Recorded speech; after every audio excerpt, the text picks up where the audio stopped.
Mein Heimat,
nesupratęs meluoti. Kas buvo, tas buvo. Būta priežasčių. Na, tai kas tave vertė vogti? Čia tamsta teisėjau. Ne viena priežastis, o net 7. 7 priežastis. Na, tai kokias tas 7 priežastis? 7 priežastis. Mano žmona ir 6 dukros, kurios nori valgyti. 6 dukros. Jo, žinai, tokia istorija. Pasaneišių Rabiną atvyko svečias iš Vilniaus. Iš pačio Vilniaus. Tas įsėdėjo. Kalbėjo ir kalbėjo visokiausios istorijas. Iš viso plačiojo pasaulio. Vos tik Rabinas nori kokį žodį dirbti, atvykėlis iš karto pertraukia. Pagaliau, atvykėlis pasisakė, norės papasakoti, ką yra girdėjęs iš pačio Vilniaus Gaono lūpų. Gaono lūpų. Bet Rabinas taip. Netiesa. Ką reiškia netiesa? Tasai atvykėlis atsakė. Juk dar nežinote, ką aš noriu jums pasakyti. Visai paprastai jisai atsakė. Tasai Rabinas. Netikiu, kad jūs ką nors galite išklausyti.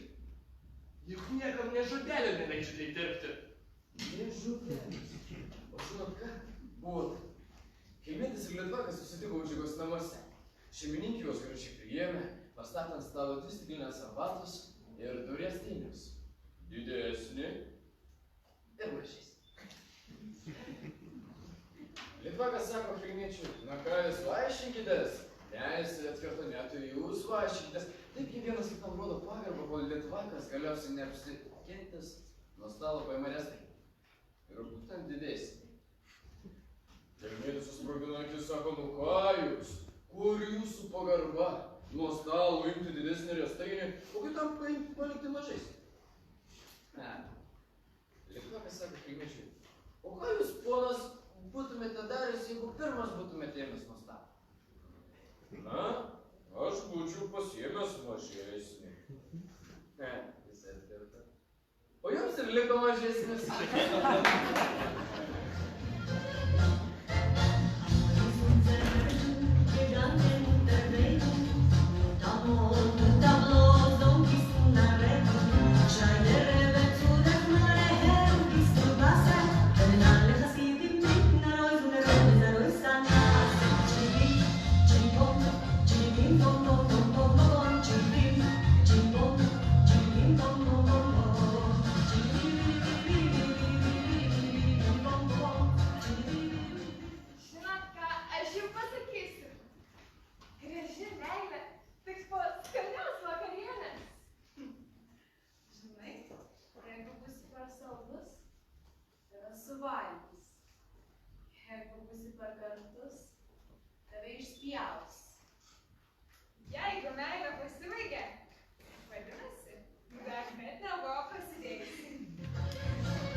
Žinot ką, moteris, aš jums pasakysiu.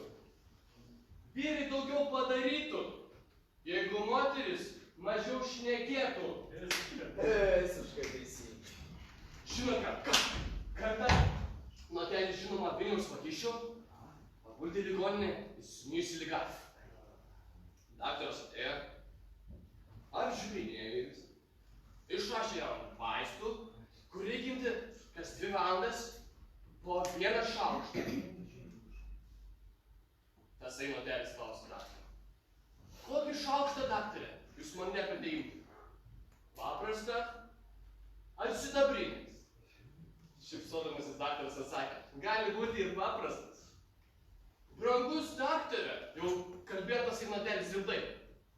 Nu kas čia gali būti per vaistai, kurių reikia imti kas 2 valandas ir po 1 šaukštą? Nu ir dar tai paprasta.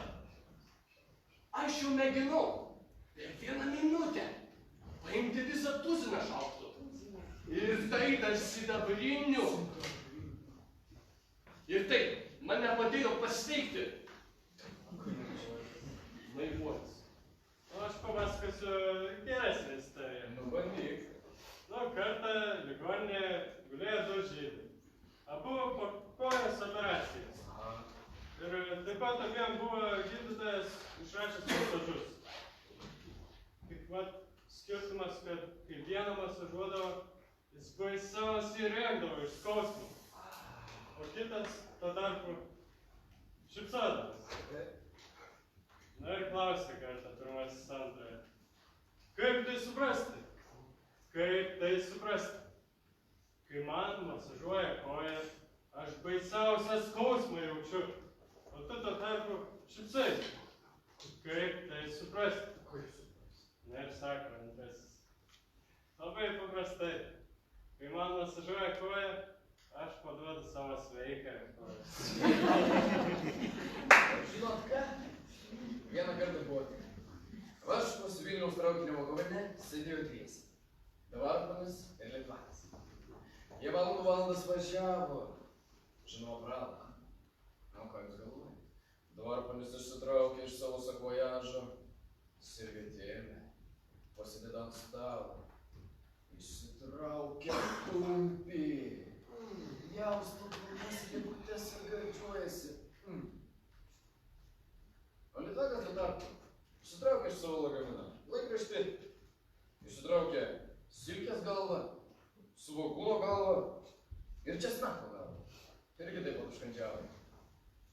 Taip jie važiuoja valandėlį tylėdami, kol Davarpanis neiškentė sako. Klausyk, meiški, kodėl taviškiai tokie gudrūs? Žydelis pagalvojo valandėlę ir sako. Žinai, aš atsakysiu tavo klausimą. Ką tu valgai? Ko reiškia ką? Ką reiškia ką? Kumpį valgau. Nu matai. Aš valgau silkės galvą, svogūno galvą ir česnako galvą. Matai, aš valgau galvas. O tu valgai paskui. Na, pyksta Davarpanis, na kaip čia tai? Apsikeiskim. Na, ką jūs galvojat, jie apsikeičia. Pasiema Davarpanis silkės galvą. Springsta, nuryja. Kanda svogūno galvą. Koso springsta, toliau valgo. Atsikanda česnako galvą. O tuo tarpu Žydelis sėdi, kumpio net neliečia. Ir išžiūri. Po valandėlės neiškentęs Davarpanis ir sako. Na, meiške, tu mane apmovei. O Litvakas yra taip. Na, matai, galvų poveikis jaučiasi.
kažkokia ir nelabai gera.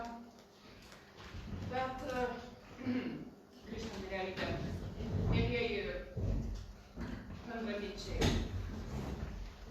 mielieji draugai, bičiuliai, sako, niekas taip nesuartina mūsų kaip bendra veikla, bendros mintis, o ypač tuo, kad mes galime jums dalytis.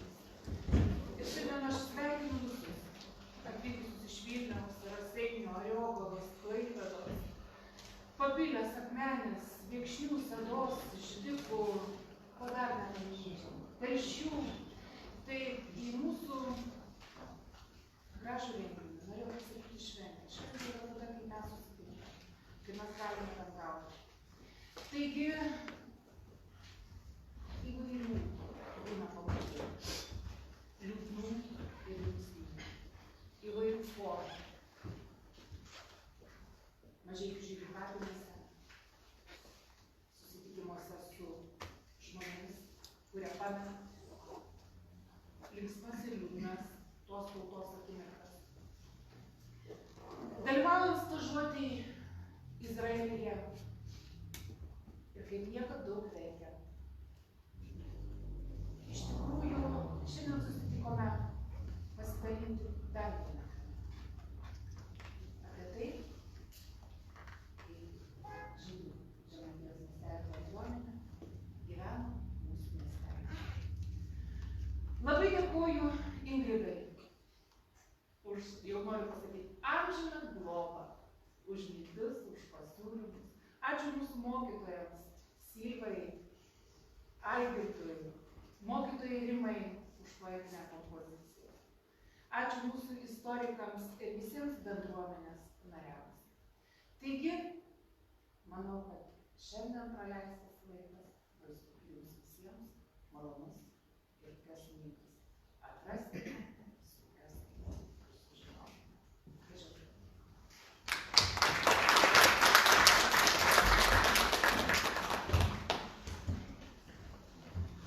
Kiekviena tauta turi savo unikalias savybes ir tradicijas, kurios skiria ją nuo kitų. Žydai.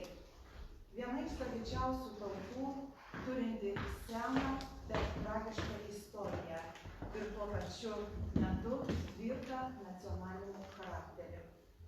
Tai išmintinga tauta, ypatinga dėmesį skirianti išsilavinimui, turinti įprotį į klausimą atsakyti klausimų, o jų pedagoginės sistemos esmė - meilė ir reikalavimai.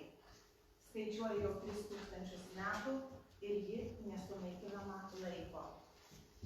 Trečdalis visų Nobelio premijos laureatų yra žydų kilmės, kaip ir trečdalis visų pasaulio milijonierių.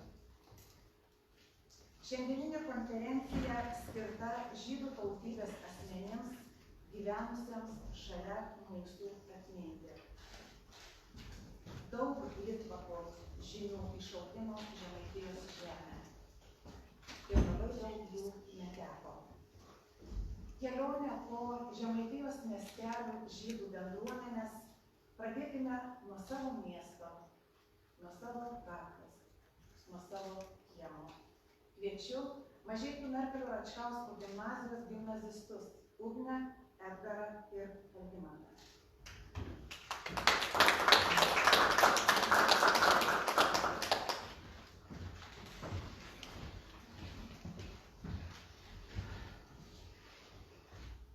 Labas rytas, gerbiami konferencijos dalyviai.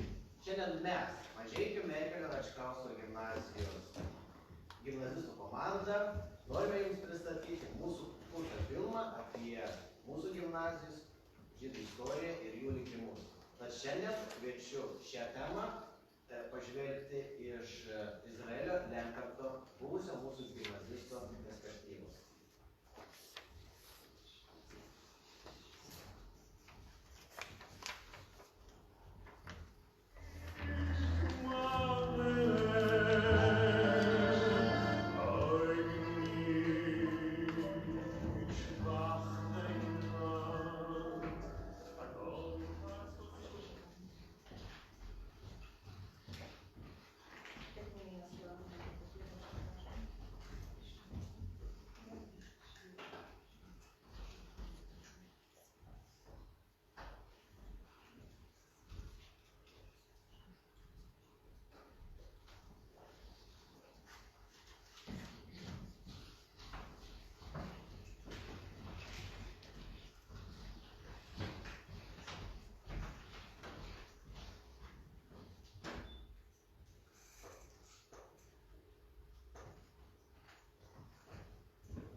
Atmintis tarsi labirintas, jungiantis mūsų potyriais, kurie išnyko praeityje. Vartome gimnazijos šimtmečio istorijos lapus, kaip laiko ir likimų ženklus. Ant vakarykščių istorijų kasdien gula naujos, tai prisiminimus stumdamos tolyn. Atmintis, praeitis ir istorija susijungia per laiką. Praverkime gimnazijos laiko duris, pasivaikščiokime gimnazijos koridoriais, susipažinkime su buvusiais gimnazistais, išklausykime jų prisiminimus, pajuskime, kaip susiklosčiusios istorinės aplinkybės nulėmė jų likimus.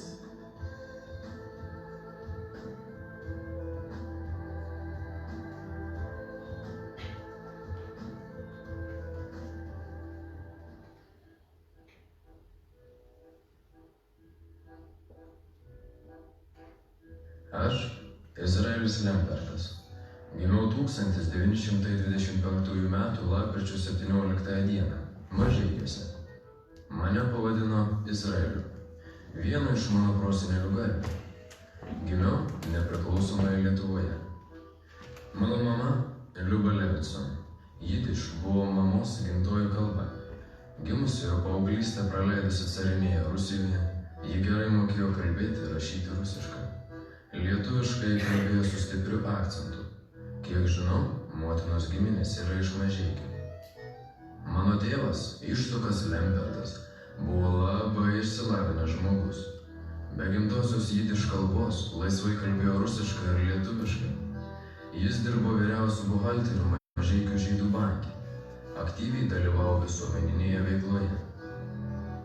1923 metais gimė mano vyresnysis brolis. Senelio garbei jį pavadino Duvidu. Mūsų šeima priklausė viduriniai klasiai. Nebuvome turtuoliai. Tėvai nuomavosi būstą. Mama buvo namų šeimininkė. Mes visada turėjome tarnaitę, tylią ir darbščią lietuvę. Turėjome radiją. Tais laikais jis buvo retas ir brangus dalykas. Mano broliui ir man padovanojo dviratį.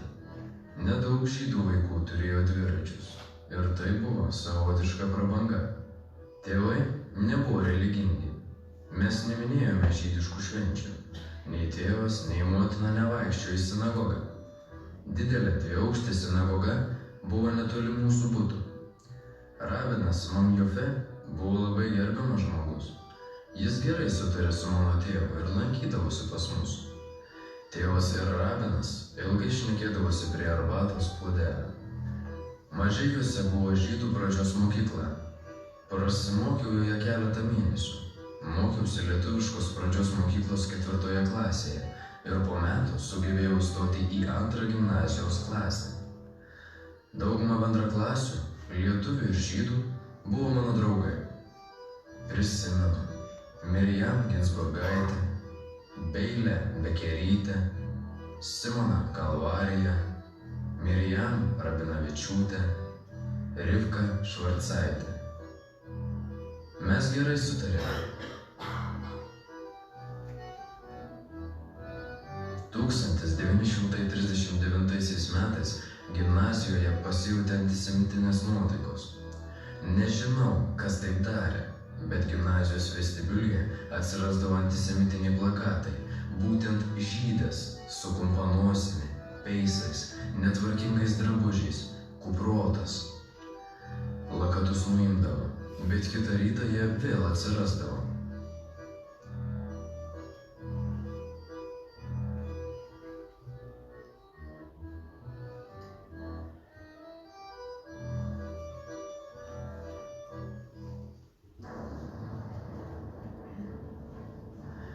Daug žmonių, bent jau mano šeima, suprato, kad fašizmas atneš didžiulę nelaimę mūsų šaliai. Ir daugelis žmonių žvalgėsi į SSRS. Kai sovietų kareiviai įžengė į mūsų miestą 1940 m. birželį, daug žmonių juos sveikino, tikėdamiesi geresnio gyvenimo. Mitingai vyko beveik kiekvieną savaitę.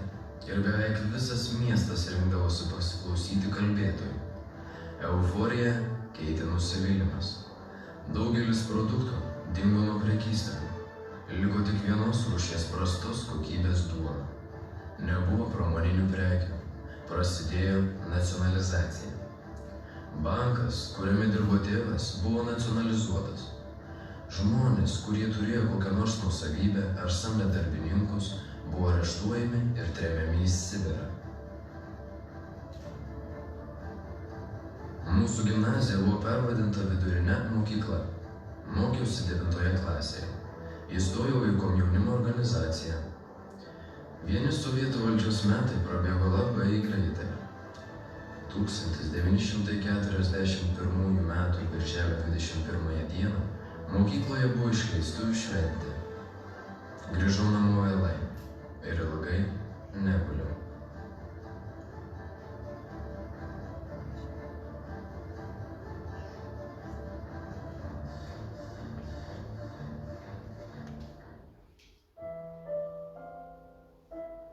Anksti ryte išgirdome lėktuvų gaudesį. Miestą pradėjo bombarduoti. Prasidėjo karas. Kai kurie žydai galvojo, kad vokiečiai nieko blogo jiems nedarys ir nusprendė pasilikti. Mūsų šeima nesirinko, pasilikti ar nepasilikti. Sekmadienio, birželio 22 dienos vakare, mes pėsčiomis išėjome iš miesto. Išėjo ne visi. Skaudu, kad visų Mažeikiuose likusių žydų istorija baigėsi vienodai – holokaustu. Liepos 30 dieną 6 val. Prasidėjusios žydų žudynės tęsiasi iki rugpjūčio 3 dienos. Pavenčiuose buvo sušaudyta apie 4000 žmonių. Jų tarpe ir 24 mūsų gimnazijos žydų tautybės gimnazistai ir 4 mokytojai. Tų pačių metų rugpjūčio 27 dienos pedagogų tarybos posėdžio protokole užrašyta: visus žydų tautybės mokinius išbraukti iš mokinių sąrašo.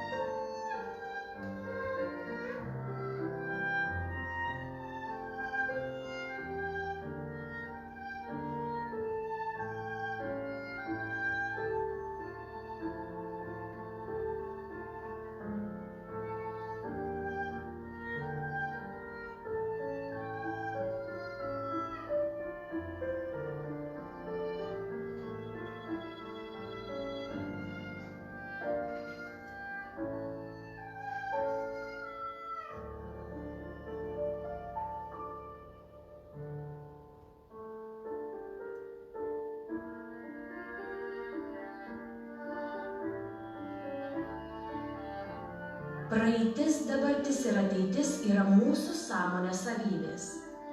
Praeitis – tai prisiminimai, ateitis – laukimas, o dabartis – tikrasis suvokimas. Prisiminimai persmelkti laiko išlieka. Atminčiai reikia pagarbos, istorijai supratimo.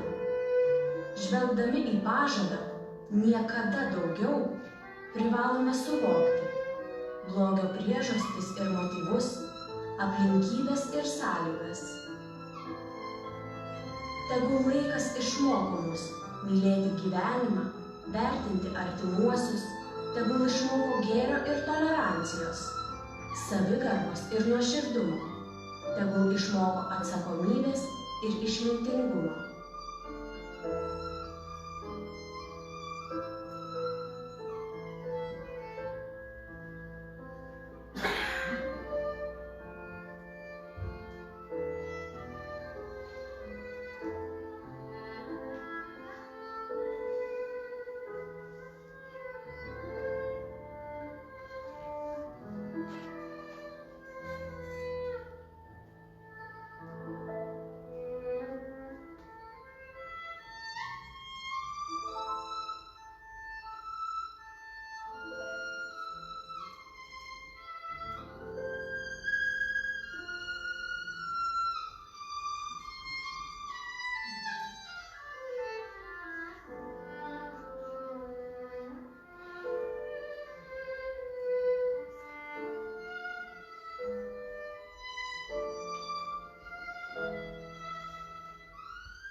vartydami 100 metų savo gimnazijos istorijos metus, naudodami tyriminius šaltinius, mes suradome tokią istoriją. Žmogų ko gero vienodai traukia ir gėris, ir blogis. Renkasi pats žmogus. Gyvename laikais, kai neapykantos virusas veikia vis stipriau. Viena iš jo apraiškų – antisemitizmas. Žodį suteikiame Vytauto Didžiojo universiteto humanitarinių mokslų fakulteto istorikui, mokslų daktarui, gerbiamam Zinui Venclauskui.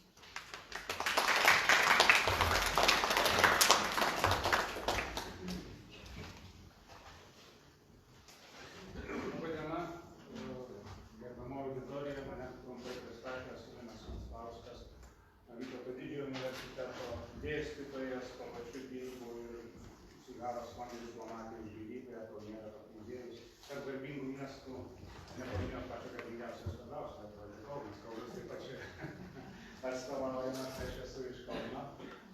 Šiuo metu nors dažnai pristatinėjau keletų lygmenų. Pirmiausia, tai aš esu kainietis. Parodyčiau gimimo liūdimą, bet suprasit, kad auditorija koks esenas, šito nedarysiu. Kada nereiškia, kad ir pilių gali. Ir aš kad didžiuojuosi, nes iš principo modernia Lietuva kilo iš kaimo, arba lietuviškai sakysiu, kilo ant kaimo. Girdit mane, man reikia pavaryti mikrofoną. Girdit, ar ne? Tai vienas dalykas. Antras dalykas, kalbant taip. Trečias dalykas, aš neturiu Facebooko. Tai kai kam gali pasirodyti, kad aš į visą nesustoju. Esu toksai keistas. Trečias dalykas, mano pusrutulis. Vienas su kitu nelabai stipriai bendrauja, tai aš arba galiu kalbėti, arba rodau. Pasirinkau kalbėti mažiau rodyti, nes pasimetu tarp tų mikstukų ir negaliu padaryti tai, ko aš esu sužavėtas šito filmu. Iš tikrųjų profesionaliai padaryti, žiūrint ir šaltiniai, ir pačiai tai visą kitą. Ne visi studentai žinosi, autoriai, konsultantai, mokytojai, kurie jau lyg ir turėtų žinoti, kaip daromas tas toksai viešas produktas, kad reikia šaltinius nurodytis, panašius dalykus. Ne visi studentai tai įvardija, tai aš iš tikrųjų esu gerąja prasme priblokštas ar nustebintas, tikrai sveikinu su labai geru projektu. Tai tiek mano paprastai trumpo prisistatymo būna, paskui aš gal šiek tiek auditoriją padalinsiu lankstinuką, kad esu Sigaros muziejų girdėjau tokį vardą, tokį žmogų. Tai jau gerai, nes ne visi žino.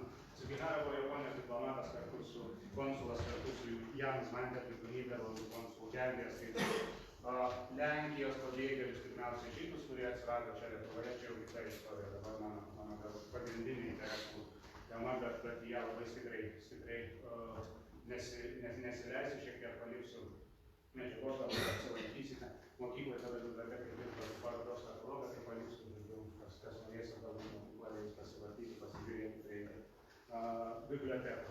O dabar pasikalbėti mums šiek tiek apie antisemitizmą, kas iš principo turbūt nėra pati maloniausia tema ir pati lengviausia tema. Iš vienos pusės, iš kitos pusės.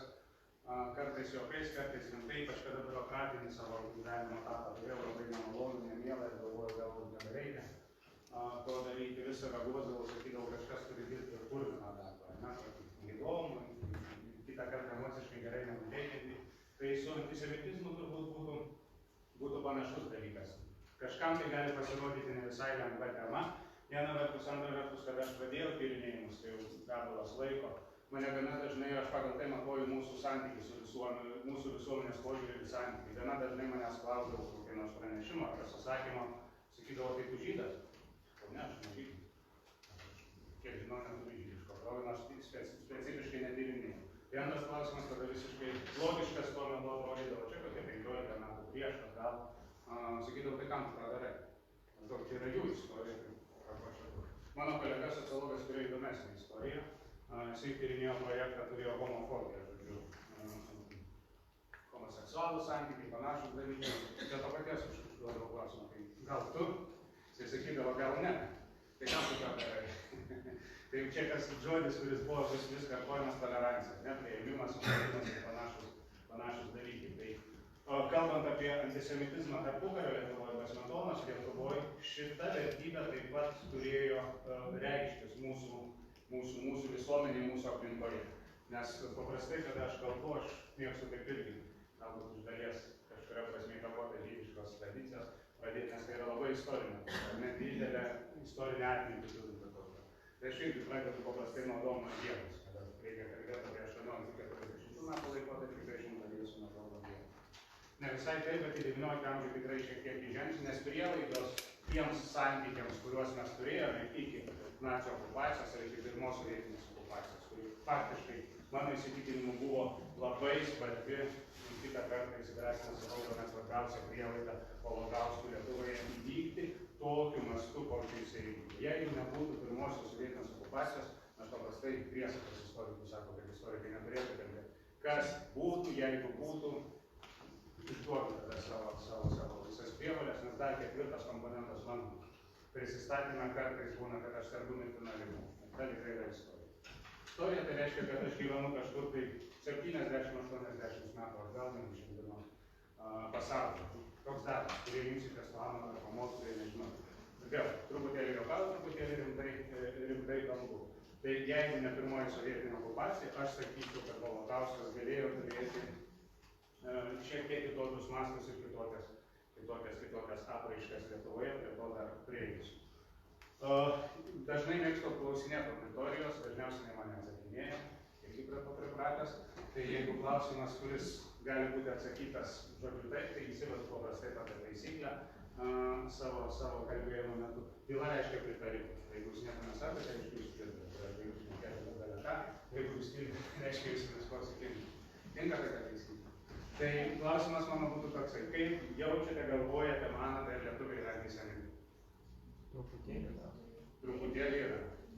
Gerai, būsiu pikstesnis, o žemaičiai?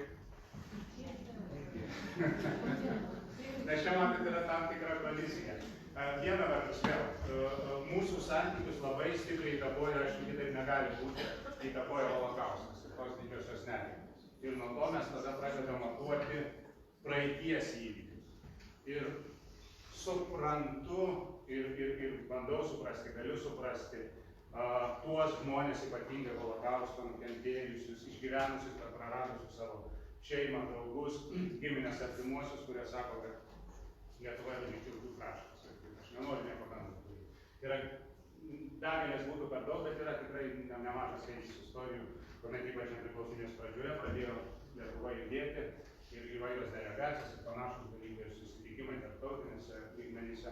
Yra ne vienas nedu atvejis, kuomet prisistato prieš vaikos kolegas, sakykime, aš esu iš Italijos ir ateina lietuvių labas iš Lietuvos ir su žydiškąja puse nepaduoda rankas.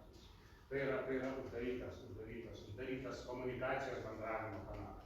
Ta galima suprasti, aš bent jau tą bandau suprasti, jeigu bandai išgyventi ir suprasti tų žmonių skausmą ar ne. Bet čia yra didysis klausimas, ar lietuviai iš tikrųjų buvo antižydiškai nusiteikę ir dar šiek tiek sunkinu žemaičiai. Kodėl sunkinu žemaičiai? Viena vertus esu pakviestas čia į jūsų kraštą, kita vertus vis tiek tas skirtinumas aš šiek tiek bandysiu šaltiniais čia pristatyti. Šiek tiek matosi. Šiek tiek matosi, kuria prasme. Ta prasme, kad du jūsų kraštiečiai, kuriais pradžioje bandysiu remtis, nubrėžia tam tikras linijas lietuvių žydų santykių lygmenyje. Šiek tiek atsitrauksim. Pirmasis Mykolas Biržiška, kuris Los Andžele jau rašo Lietuvių tautos kelias į naują gyvenimą.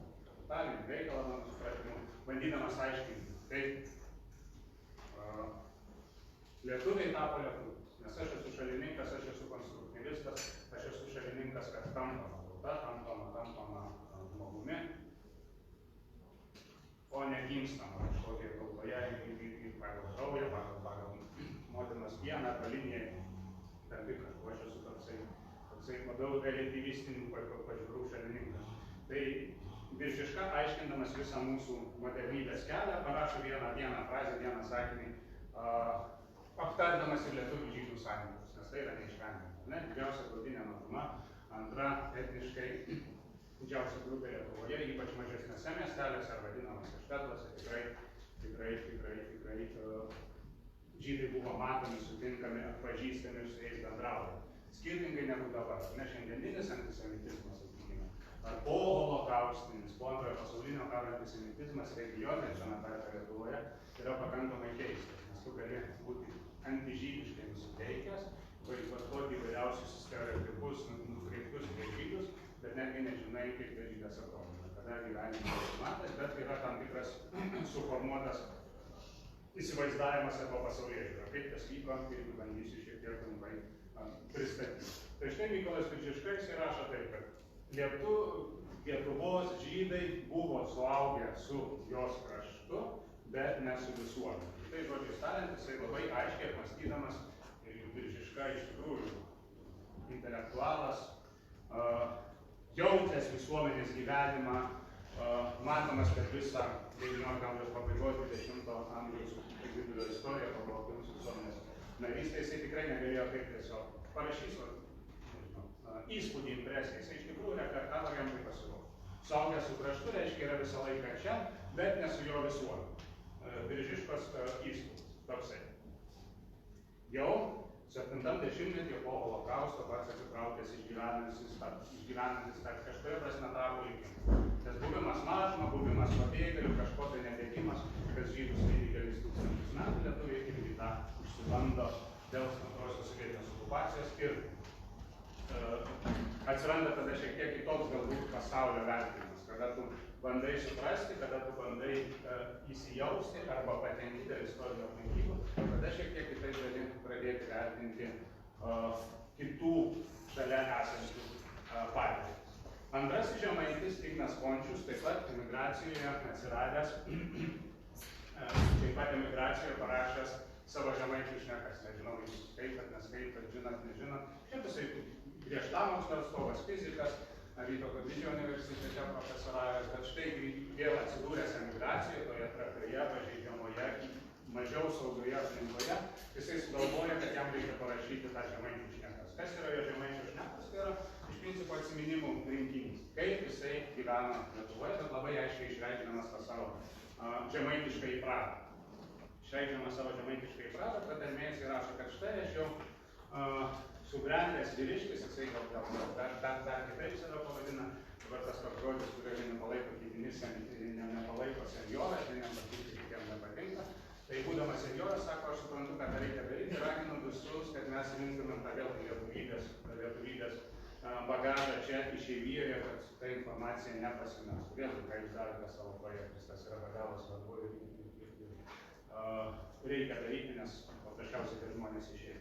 Tai jis rašo savo žemaičio šnekas, aprašinėdamas nuo vaikystės ir būtent žemaitiškas aplinkas. Ir vėlgi tose žemaitiškose aplinkose, kaip organizuojamas ūkis, kaip jo sodyba, atrodo panašus dalykai, pereina ir prie visuomenės sampratos. Archaiškos iki modernios, iki vasario 16-osios, 18 metų visuomenės sampratos. Ir tuomet jisai pradeda graduoti žmonių visuomenę. Ir to žmonių visuomenė jisai įsiveda keletą gradacijų. Pagrindinė ir centrinė jo figūra yra žmogus. Bandytume vardinti, spėti, kas yra žmogus, tai archaiškoj, klasikiniai, sakykime, iki modernios vystymo. Nes aplink žmogų dar lipdosi kiti, ne žmonės. Nekankinsiu, čia negalime tylos suskaityti taip, nes paklausiu, reikia kažką įgarsinti. Žmogus tai yra tas asmuo, kuris gyvena arti gamtos arba gyvena pagal gamtos ciklus, dirba pirmiausiai žemės ūkio darbus ir sunkiai savo darbų minta ar išgyvena sunkiai savo prakaitą darbų uždirbtum kelyje. Kitais žodžiais tariant, jeigu norit įsivardinti save kaimietis, tai šitas žodis jokio žeminančio konotacijos jokio turinio neturėtų turėti arba valstybė. Žemaitiškoje arba bendrai lietuviškoje iki modernistiniai sampratos žmogus yra tas, kuris gyvena į gamtos, be jokios abejonės jis yra dalykas, jis tikintis, bet gamtos ciklai žemdirbiui yra labai svarbu. Nors jisai sunkiai nuo ryto iki vakaro dirba. Žmogus. Šalia žmogaus, pavyzdžiui, yra kunigas. Jisai ne žmogus. Kodėl jisai ne žmogus? Jisai aukščiau žmogaus, dėl to, kad jisai turi tiesioginį ryšį arba misiją bendrauti su Dievu ir lengvinti mūsų būtį, atsakyti mūsų egzistencinius klausimus. Šalia žmogaus yra ponas, arba jonas. Ir jie gausi patrivojas, klikojas, geriau žinote žmonės. Jie yra žmonės, ne, jie taip pat ne žmonės, dėl to, kad jie iš tradicijos turi kitokius pareigas, pirmiausia gydymas savo teritorijos, na, sakykime, dalyvavimas tam tikrose politinės, administracinėse sprendimuose ir panašiai. Na ir galų galia prie ko irgi stabtelėma žydas žmogus. Ne, žydas ne žmogus. Kodėl ne žmogus? Dėl to, kad jisai nedirba žmogiškų tada buvo. Jisai nedirba žemės ūkio, jisai negyvena pagal gamtos ciklus, jisai kažkur tai galbūt judresnis negu žemdirbys yra, jisai verčiasi į prekybą, amatais ir panašiais dalykais. Tai ta gradacija ateina, sakykime, nusistovėjusi per kelis šimtus metų. Bet tai nereiškia, Ignas Končius niekur neužsimena, jo labiau niekur neįvardija, kad tai yra blogai, kad reikia tokiais atsikratyti, eliminuoti, sakykime, socialinės revoliucijos verstų kunigus ir ponus ar kokios nors tautiniai bandymai, sakykime, reikia žydus kažkaip atsikratyti, stumti. To nėra lietuviškose šaltiniuose.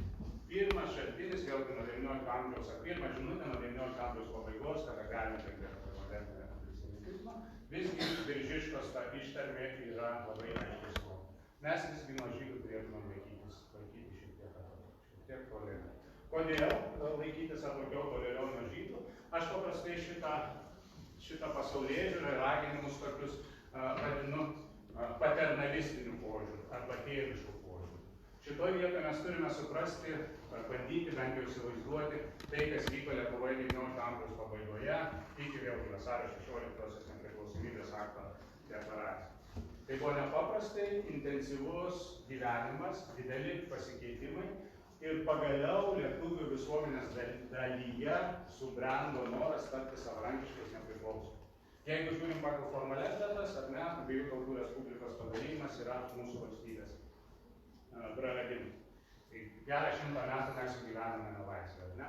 Jeigu žiūrim, kaip mes organizuojam to meto mūsų istorinę sąmonę, mūsų pasakojimą istoriniai, mes sakom, ne, žiūrėkit, su Abiejų tautų Respublika mes nieko gero neturim, bendro neturim, Lenkai yra blogi, tai Lenkai turėtų sako tą patį. Jeigu kas nors bando aiškintis 19 pabaigoje 20 amžiaus iki vidurio, kodėl sužlugo Abiejų tautų Respublika, būdama tikrai galinga ir skaitlinga Europos jėga pradžioje, galybė Lenkai sakytų, dėl to, kad jie netvarkingi, jie ten liberaliteto visokius mėtų ir panašius dalykus, žodžiu, su jais visiškas chaosas. Mes sakytumėm, tada Abiejų tautų Respublika sužlugo dėl to, valgysiu su gimnazija, dėl to, kad su Lenkais susidėjom, jie mato, kad yra polonizatoriai, jie nustelbė mūsų lietuviškumą ir mes tada atsiskyrėm. Kitai žodžiai tariant, mūsų tas pasakojimas tada irgi nusikelia į kokį Vytauto laikų auksinis amžius, ne? Arba Teodoras Narbutas, dar tą galim skirti Žygimanto Augusto mintimis, sako, aš sulaukiu plunksną, padeda Lietuvos istoriją, didžiosios kunigaikštystės. Nebenoriu daugiau rašyti, dėl to, kad regisi Žygimantas Augustas buvo paskutinis, kuris dar labai intensyviai vartojo lietuvių kalbą. Tai jeigu norit 100 daugiau metų arba keli šimtai metų, mes gyvename lyg tai ne savoj valstybė, ne savoj aplinkoj. Ir štai, kad tautų pavasaris, 19 šimtmetis mums sako, štai yra šansas. Štai yra šansas ir iš tikrųjų Lietuva arba lietuviai, aktyvioji Lietuvos visuomenės dalis, imasi to. Mes pagaliau realizuosim savo strateginį tikslą, sukursim savarankišką nepriklausomą valstybę. Klausimas, kaip mes ją turėtume kurti. Ir tas paternalistinis požiūris į lietuvių modernę gimstančią tautą, dažniausiai aš vartoju analogiją, žiūrima kaip į vaikus. Nu taip, gimė kūdikis, bet ką gali kūdikis? Jo reikia rūpintis, jį reikia prižiūrėti, tada jisai subręs, užaugs ir jau galbūt galės eiti savais keliais. Tai tas požiūris ir yra. Dėl ko tada atsakom, jeigu kaip skaitytumėm vėl tam tikras interpretacijas, sakytum, pažiūrėkit, kas čia vėl iš tos neigiamos pozicijos. Lietuviai, žydų nemylėtojai, ir tobuojantis. Žmogus, kuris tikrai, čia vienas stipriausių tekstų, jeigu žiūrėsim 19 amžiaus kontekste, tai dirba iš savo psichologinės struktūros, mano supratimu, iš savo pasirinkimus, jeigu darydavo tai kaip prieš tai. Beveik įsivaizduočiau nesusijusiu sakydama žemaičiai, kietai padarė, tai padarė. Tai yra tas, bet dėl to reikia saugotis. Dėl to, kad būtent lietuviai mažiau įsilavinę. Tie, kurie bando siūlyti modernios Lietuvos viziją ir sako, kad mes turime judėti į būti carinės Rusijos priespaudą ir taip toliau panašiai, mato ateities viziją ir supranta. Lietuviai mažiau įsilavinę. Lietuviai mažiau organizuoti. Lietuviai pagaliau suprantama, kad žmogus tai ne tik tai tas, kuris dirba žemės ūkį nuo ryto iki vakaro. Aš tas mentalitetas aš irgi kitą kartą bandau provokuoti. Nežinau, aš jau to nedarau, bet mano tėvai, mano dėdės tetos gal ne tiek tiesiogiai šeimoje, bet visiškai jų amžiaus grupėje tas skaičiavimas buvo kelinta karta nutrauktas. Lyg tai čia galėtų būti irgi pasidžiavę. Modernizacijos logika sako, ne, palaukit, žemės ūkis viena iš veiklos ryčių, bet tikrai nepelningiausia. Modernybė glūdi miestuose, modernybė glūdi viduriniojoje klasėje, prekyboje, amatuose, išsilavinime ir panašiuose dalykuose. Ir tada lietuvius reikia raginti, pradėti daryti šitos modernius veiksmus, modernius darbus. Ir nėra taip paprasta, atrodo, kad pasakysim ir viskas. Ir dėl to reikia visuomet turėti tam tikrą kontrastą, kad truputėlį paskatintumėm tos procesus. Nes tai tiesiog pasakyti, žiūrėkit, va, žiūrim į žydus ir sakom, kad žiūrėkit, jie yra organizuoti ir įsilavinę ir kitą kartą galbūt materialinė padėtis geresnė gali būti. Nors vėl tai vienas įsteigų. Labai daug žydų gyvena labai neturtingai, dabar šiuolaikiškoj terminologijos, sakykime, ant skurdo arba žemos skurdo ribos. Todėl tas įsivaizdavimas, stereotipai, kurie ateina iš vakarų Europos, sako, kad ne. Jie greičiausiai turtingi, pasiturintys ir antisemitinė logika arba antisemitinis mąstymas, bet koks užblokuotas mąstymas, stereotipas grįstas, bet kokį argumentą pavers tau naudingu. Jeigu sakytumėt, o žydai turtuoliai valdo pasaulį, vienas iš stereotipų turi daug pinigų, bankininkai ir panašus dalykų. Ir sakai, va, taip, žiūrėk, čia yra žydų bendruomenė, kur tu matai ten nusipuščiusi, pasipuošusi. Tai realybė tokia, kad stereotipų užvaldytas Arnas sakyt, tai čia maždaug apsimetinėja, čia pasislėpia kojinį, ten kur nors lokačių, nežinau, kad ten tos pinigus reikia dėti, į stiklainius kažkada užkasinėdavo. Tai maždaug viską turi, bet čia apgaudinėja, tais laikas jie tada valdo. Niekaip neįmanoma pramušti, jeigu tu esi sistemingai nusiteikęs antižydiškai, antisemitiškai, arba bet kokiu kitu ksenofobiniu pagrindu, antilenkiškai, bet koks kontrargumentas tokios sąmonės bus priimtas kaip savo teiginių patvirtinimas. Jie tikrai taip nesiekia kaip. O kad tai reiškia, jie meluoja, jie apgaudinėja. Žiūrėkit, jūs tai apgavo manęs, tai neapgavo. Tai yra blogai toliau. Ir su jais žiūrėkit, iš tų nieko nereiktų daryti. Tai pasakęs, kad žiūrėkit, tai yra ateitis, tai yra moderni visuomenė, judri, labiau atsitano vietovės, judant į miestus, taip greitai nevyksta. Taip greitai nevyksta, čia dar vieną jūsų žemėtį paminėsiu. Ir turbūt pataikydamas į kontekstą, ir galbūt reikia šaltiniai taip sugula. Matėjus Kovačius, kuris sakiau, kad apie žydus ne visai teigiamai vienoje vietoje atsiliepia. Bet dažniausiai aš pristatinėjau vieną tokį kūrinį, turbūt dar skaitote mokykloje, Palangos vizija, Valančių, žinoma.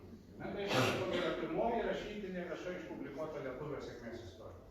Jeigu atsimenat Palangos vizija, 12 vakarų, jisai išeina iš tos tradicinės visuomenės, jisai palieka tėvų ūkį, jisai nebežengti iškėtas, jisai imasi siuvėjo amą. Kur nukeliauja, jeigu atsimenate, visur linksma, visur smagu, jisai visur priimamas ir jisai Valančius rodo, nežinau, pagal kažkokį prototipą, tiesiog suprasdamas, kad reikia gerų pavyzdžių.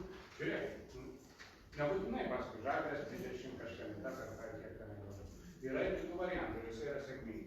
Vienas niuansas, gana dažnai ten yra praleidžiamas, pačioje pradžioje, kada Palangos vizija, sakykime, atsiduria kryžkelėje ir nežino, kur eiti ir kur tą laimę surasti, nes Valančius sako, žiūrėk, jisai yra laimingas.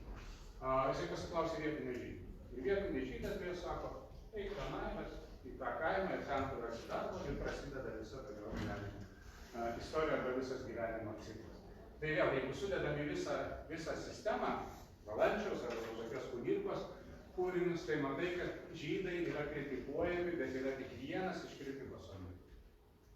Valančius taip pat saugo tuos mažuosius žmonelius, savo avinėlius ir avytes nuo vengrų, nuo visokių žolininkų, nuo meškininkų, kaip ir panašiai. Kitą kartą keliose vietose galima surasti, kad lietuviškai sakysiu, ant katalikų kunigų užvaro, tai kaip reikia.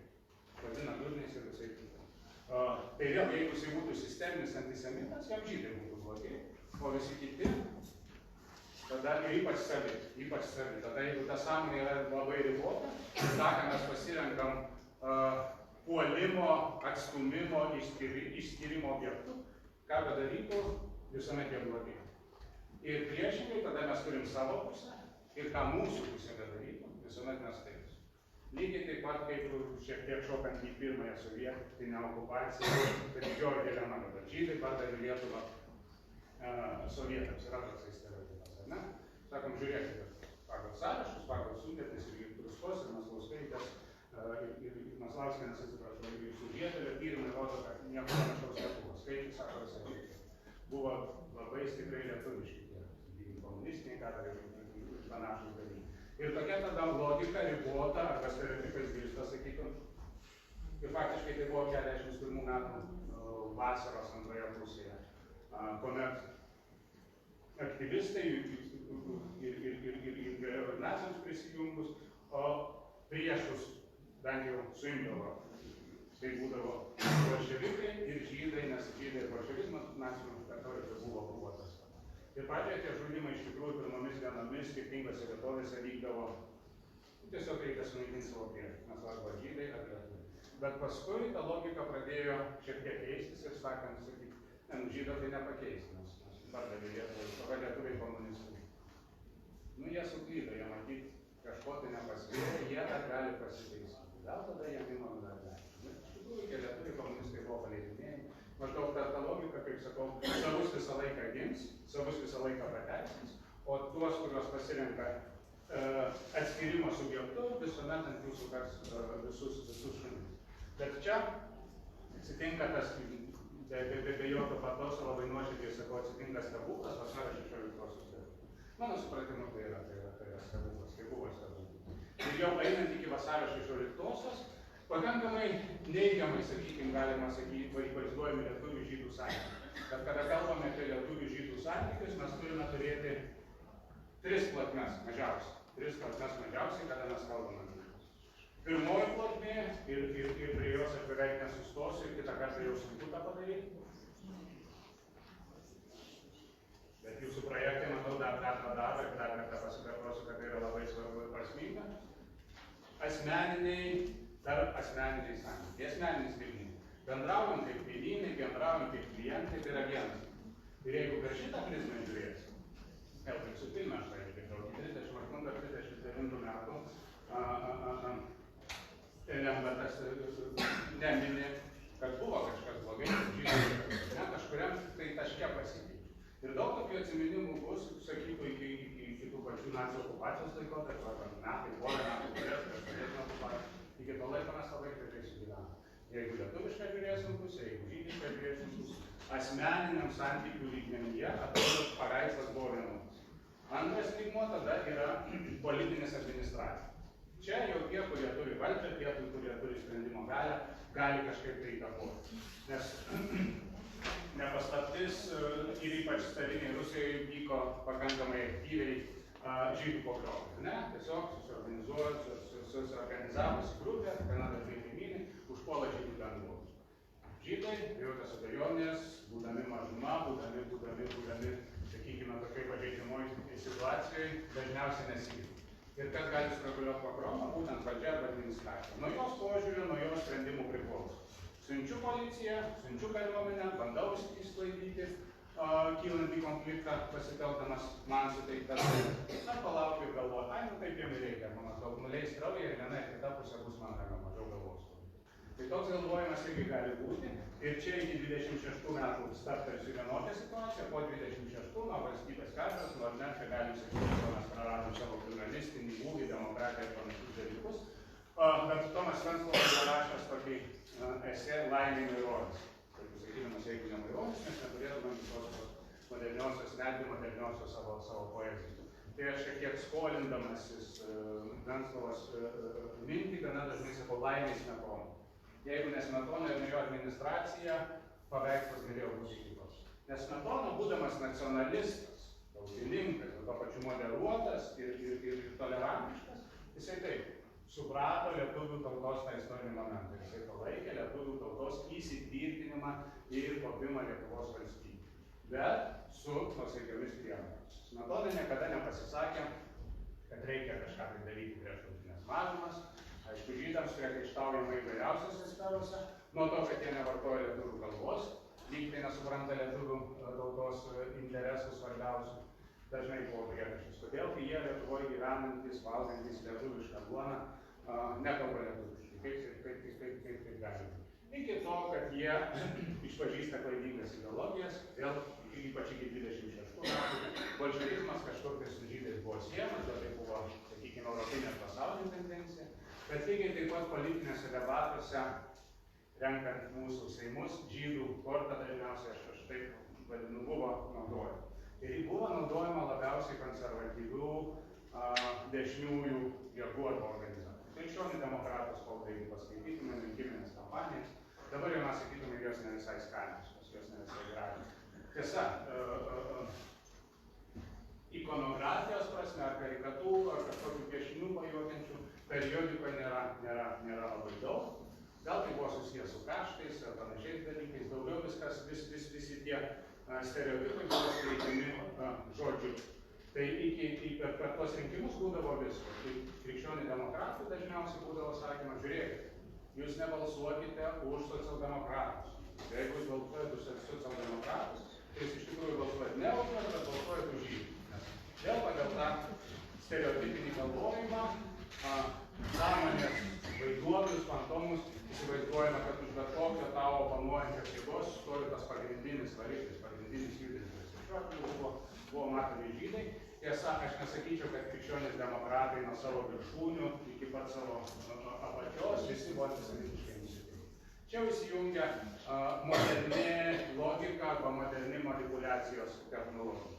Žinom, kad šitoje dalyje visuomenės kelia tam tikrą nepasitikėjimą, daliai visuomenės be jokios abejonės kelia atgrasumą.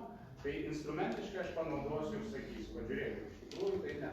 Jūs ne socialdemokratus balsuojate, jūs balsuojate būtent už žydus, antroje vietoje dvi sudėtingiausios sauginės mažumas į antrą pasaulinę karą.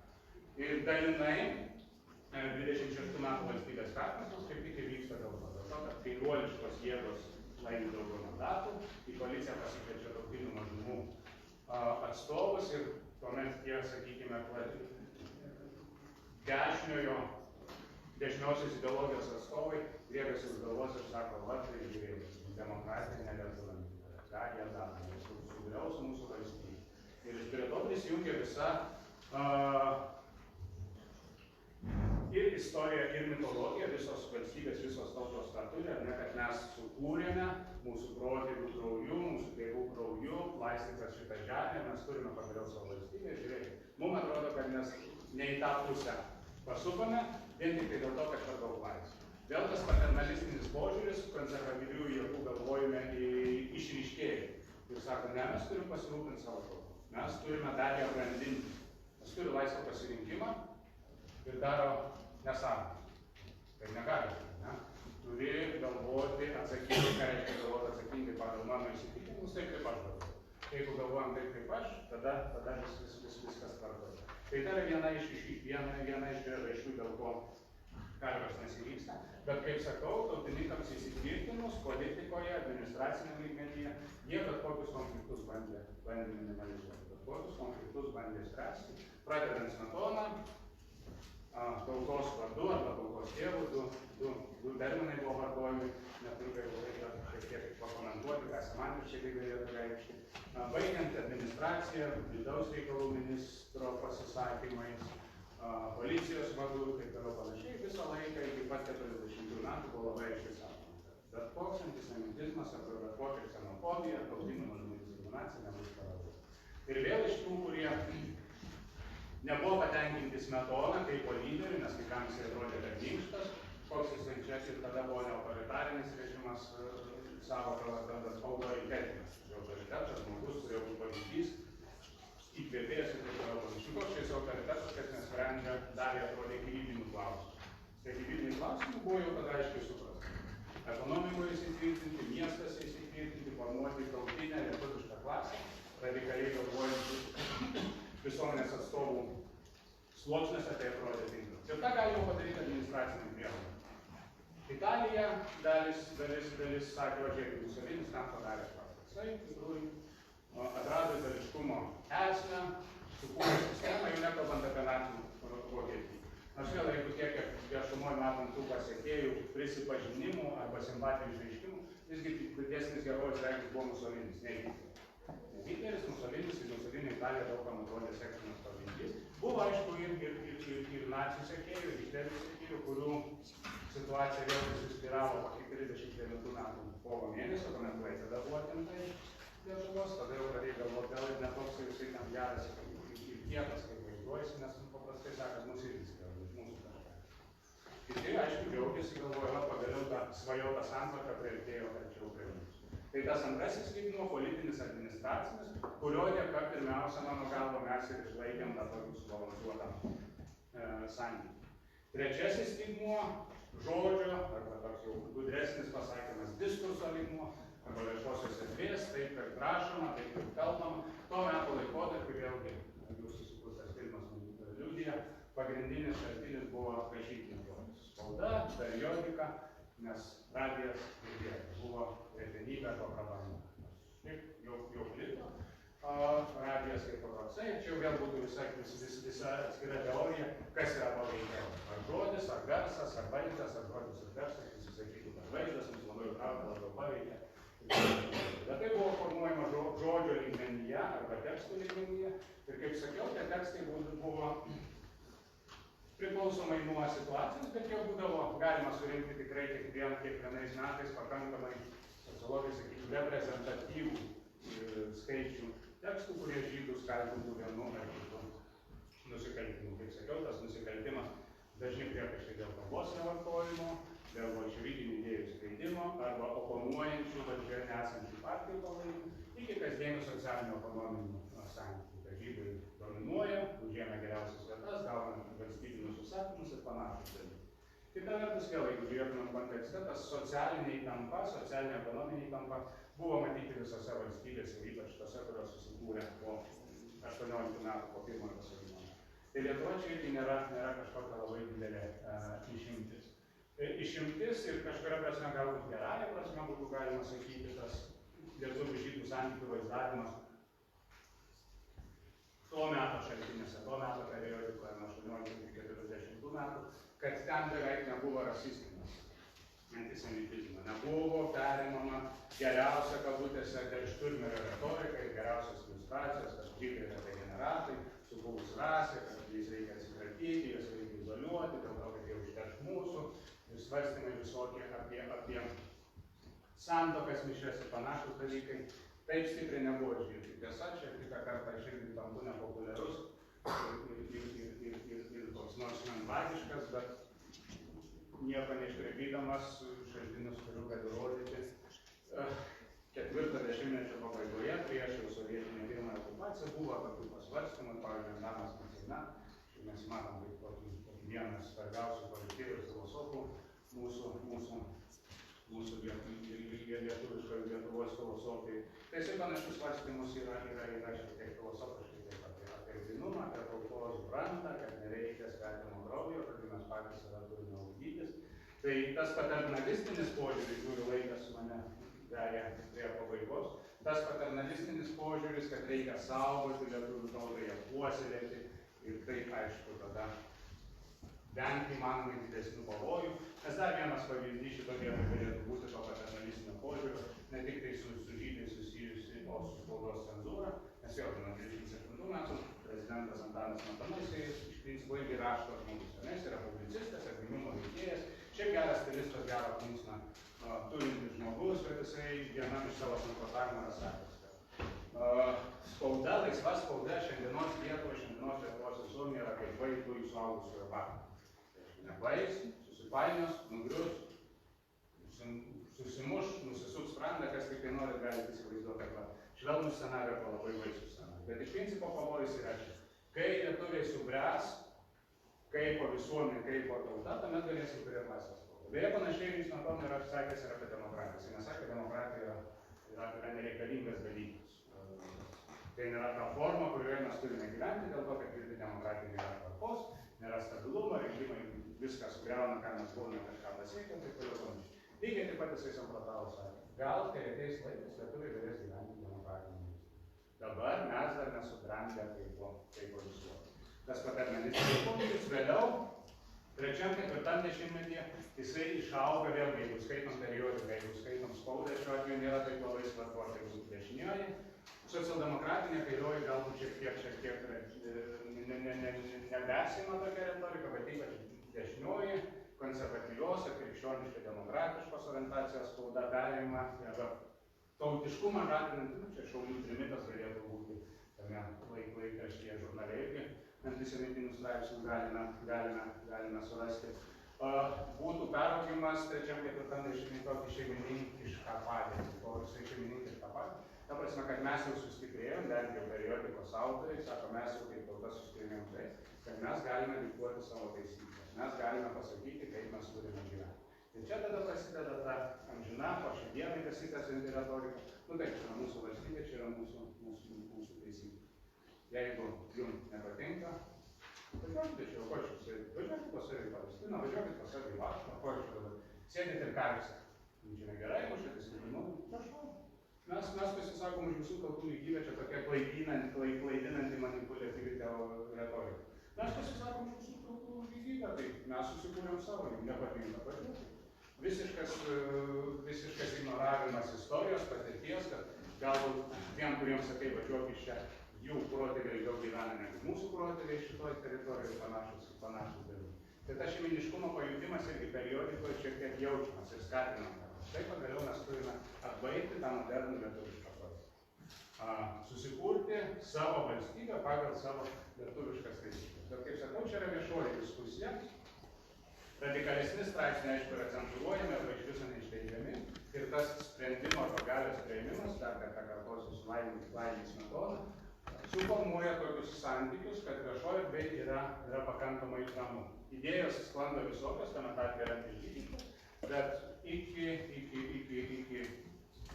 nacių okupacijos Lietuvos gatvėse ne vienas žydas nebuvo užmuštas, nebuvo su juo susidorota kaip nors fiziškai. Konfliktų buvo muštynių, buvo apsispjaudimų, buvo ir sakykime, supjaustymų, peilių naudojimų, jeigu žiūrės valstybės saugumo departamento raportas. Ir vėlgi yra tendencinga, kuo labiau pirmosios sovietinės okupacijos link artėjom, kuo daugiau tos įtampos didėja. 38 metais gaunam pirmą smūgį, dar palauksiu iki porą minučių, su Lenkijos ultimatumu, nes žinot, mūsų draugysis šūkis tuomet buvo mes be Vilniaus nenurimsim. Ir kol Vilnius ne mūsų, mes su Lenkais nieko bendro neturime. Lenkija sako, arba užmesga diplomatinius santykius, arba nežinia, kuo tai baigsis, mes turim tanką. Nu, nesakė, mes turim tankus, bet tai visi suprato, kad daugiau turim tankų, tankai nenurimsim. Ir štai tada prasideda tam tikra diskreditacija, sakykime, ir paties Smetonos režimo. Jis sako, kad čia mūsų strateginis tikslas neišpildo strateginis tikslas. Tie zyzliai, bambekliai, kurie nepatenkinti Smetono ir aplinką, gauna dar papildomų palaikytojų, kurie nusipirka. Žiūrėkit, reikia tvarkoja, aš teigiamai vertinu arba neutralus, kas yra iš principo sudėtingiausias ir baisiausias mokyklas. Būvis, nors pats žodis tai teigiamą žinutę transliuoja. Neutralus, neapsisprendęs, nežinau, kur būsiu. Tai man tik ir gerai, bet staiga gaunu kokį nors niuksą, kaip šiuo atveju strateginio tikslo nerealizavimas, tada pradedu į tą neigiamą pusę, nors visą laiką jo nebuvau. Ir prasideda tam tikra inercija. Žinoma, Klaipėdos krašto netekimas. Dar vienas smūgis ir kaip Smetonos autoritetas, Smetonos valdžiai, nes jau tie sistemingi Smetonos kritikai, lygiai kaip 18-26 metų laikotarpiu, taip dabar opozicijoje gyvenantis, geležinė vilko, kitų organizacijų atstovai, kurie sakė, kad Smetona yra per silpnas lyderis, per silpnas autoritetas, jie pradeda sistemingai naudoti ir vėlgi antisemitinę retoriką.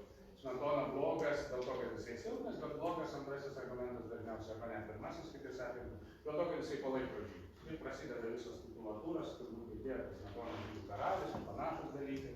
Legendos pradeda sklisti visuomenės aplinkose, kad žydai Smetonai Palestinai dvarą nupirko, dar visokių panašių dalykų. Iš principo vėl, kritikuojant patį Smetonos režimą jo aplinką, naudojamas žydų įvaizdžių kaip vienas pagrindinių argumentų. Jisai irgi yra blogas dėl to, kad girdi nesprendė svarbiausių strateginių klausimų Lietuvos ateities prasme Lietuvos vizijos. Bet tol, kol buvo Smetonos režimas, grįžtu prie to, arba tol egzistavo sąrašas pavirtuosios Lietuva, tol tie santykiai trupučiuką keitėsi. Jie aštrėjo, bet tol, kol tas sprendimas ir administracinė galia buvo tautininkų Smetonos rankose aplinkoje, kaip sakiau, tas neapykanta nebuvo taip įkurstyta, kad pavirstų kažkokiais tai fiziniais, sistemingais susidorojimais. Jo labiau, jeigu visai apibendrinant, ta antisemitinė retorika, jinai kitą kartą būdavo aštresnė, straipsniai radikalesnė, bet dažniausiai niekur labai stipriai nepasislinkusi nuo 19 amžiaus pabaigos, 20 amžiaus vidurio. Kad mes turime saugotis, mes turime vengti kontaktų. Bet niekur nebuvo aiškiai sakoma, kad turime atsikratyti, išvaryti ar dar kažkokių panašių dalykų, kas jau nacių aplinkose, nacių retorikoje, jų periodikoje tikrai buvo. Tai saugotis, izoliuotis ir vėl grįžtant prie Mykolo Biržiškos. Iš tikrųjų, kažkuria prasme, jeigu žiūrim tą visuminį per šaltinių prizmę paveikslą, galim sakyti, taip, žydai gyvena čia, bet viešoje erdvėje gana daug galime rasti raginimo laikytis tam tikrų atstumų. Asmeniniai, kasdieniai erdvėje, nebūtinai stereotipai, nebūtinai tos žmonės veikia. Tos santykius mes galime rekonstruoti labai gražius, pozityvius ir gražiom spalvom pristatomus arba tapomus. Ir paskutinis dalykas šitoje vietoje, vėl kodėl tai tam padidėjo, kodėl jas negalima būtų pamažinti, pavyzdžiui. Toks klausimas galėtų būti. Čia reikėjo tam tikro bendravimo kanalo. Tas bendravimo kanalas daugumos lietuvių buvo pasirinktas pirmiausia lietuvių kalba. Žydai iki 38 metų neturėjo savo reitinę lietuvių kalbą. 38 metų pradedama leisti apžvalga lietuvių žydų savanorių kovojusių nepriklausomą Lietuvą. Vėl tai yra apsisprendimas, kur tu nusprendi, kad šitas Lietuvos projektas nežinia, kas bus iš čia. Mes stovim fronto linijose. Nemaža dalis žydų eina ir sako, taip, čia bus mano tėvynė. Aš pasiruošęs už ją pabandyti tą. Ir tikrai ne vienas nežinau yra tą padarę, tai yra apdovanoti, drąsiai ir panašius dalykus. Tai yra irgi svarbus apsisprendimo momentas. Jie dalyvauja, bet dalyvauja tylomis. Ir tada tas vėlgi siauras, ribotas mąstymas primeta vaidmenis, primeta žodžius, įdeda į svetimas lūpas, lietuviai galvoja, kad žydai taip galvojas. Na, žiūrėkit, žydai tokie ir tokie. Bet patys žydai nesako, žiūrėkit, kokį nesako. Tik nuo 38 metų lietuvių kalba apžvalga išleidžiamas laikraštis rašo. Štai mūsų pozicija tokia, dienos aktualijos, savaitės aktualijos, kažkokie tai klausimai, kažkokie atsakymai. Ir vėl visiškai nenustebinsiu, matyt, sakydamas, kad tie, kurie visgi buvo antisemitiškos retorikos ir laikysenos veikti, iš karto reagavo apžvalgą ir sakė, žiūrėkit, dar vieną nesąmonę. Būkit budrus, čia dar viena žydų klasta, jie specialiai užgydys jūsų budrumą, rašo lietuviškai maždaug, čia bus atsėdė, jie bus geri, bet paminėsit mūsų žodį, maždaug jums suvarys peilį į nugarą. Tas galvojimas niekur nedingsta ir jisai tada išvirsta į preliudiją holokausto Lietuvoje per pirmąją sovietinę okupaciją. Nes tie, kurie sakė, kad žiūrėkit, jie čia tik taip prisitaiko, miršta mūsų budrumą, iš tikrųjų progai pasitaikys, jie iškrės kažką tai labai nečingo, tas jau tada įvirsų tam tavo galvojimas, verbalizavimas, tikrovės kūrimas virtualiai, staiga tiem žmonėm vėl tampa akivaizdžių rodo. O žiūrėkite, taip ir padarė. Ir mes tai buvom teisūs. Ir tada jau rutuliuojasi toliau į tos baisius dalykus. Aš nei laiko turiu, nei tema tokia. Mano, bet tai buvo pakankamai rimtos prielaidos holokausto Lietuvoje. Tai visai apibendrinant, iš tikrųjų tas paveikslas buvo įvairialypis ir daugiaspalvis, priklausomai nuo laiko, nuo vietos, nuo konteksto, bet taip, sakytumėm, kad Lietuvoje lietuviška antisemitinė tradicija egzistavo. Kita vertus, gana dažnai aš tai tą sakau, kad antisemitizmas, bendrai visokios fobijos atpirkimo ožių, kur irgi ieškojimai sąmokslo teorijų kūrimai yra šalutinis modernizacijos procesas. Modernizacija, naujų gyvenimo formų kūrimas, naujo turinio ieškojimas, tai reiškia nesaugumas, tai reiškia asmeninė didesnė atsakomybė, ne visi mes norim, ne visi galime jos prisimti, taip iš karto sąmoningai panašus dalykai.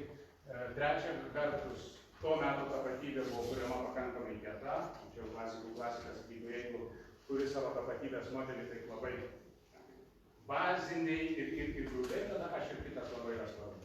Aš esu toksai, nes nesu toksai kaip tas kitas. Tas yra labai svarbu, tie identiteto tapatybės modeliai irgi yra kuriami ir bandomi čia įdiegti. Tai tas nusiteikimas toksai, tas požiūris irgi buvo pakankamai svarbus, kad mes turime įtvirtinti savo skirtingumą.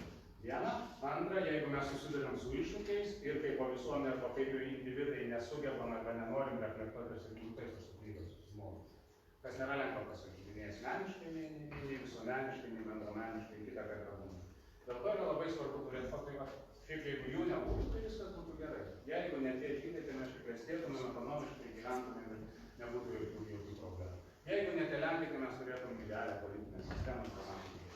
Tai tas galvojimas, modernus galvojimas, ankstyvasis modernus galvojimas iki 20 amžiaus vidurio, žiauriųjų, skaudžiųjų pamokų ir pirmojo ir antro pasaulinio karo, visgi veikia tokiu principu. Ir lietuviai šitoje vietoje, Lietuva atsiduria toj modernizacijos sėkmėj, kaip ir didžioji dalis kaimyninių ar Europos valstybių. Viskas, viršiau daugiau negu planavau. Baigiu čia, ačiū jums, kad klausėte, jeigu turite klausimų, nesutikimų. Aš norėčiau jūsų paklausti tą temą tokią, jūsų nuomonė apie užgavėnes ir apie Zurovą. Ir apie užgavėnes ir apie Zurovą. Jo intencijas, jeigu žiūrėtumėm, jos yra suprantamas, jos yra palaikytinas. Klausimas, kaip tą darai. Jeigu klaustumėt, ar aš šiek tiek susierzinau, kad aš pamatau kokį nors mano galva ne visai adekvatų Zurovo vertinimą, taip aš susierzinau. Nes reikia turėti balansą, reikia turėti jaudrumo, galų gale tas kompleksiškumas yra labai svarbus. Dabar prie užgavėnių aš dar pridėsiu tie vienus. Čia netoli jūsų, ar ne? Kuomet Velyknakčio liturgijoj būna žydai persidengia, vagia, kryžių neparodė. Tai buvo tokia diskusija.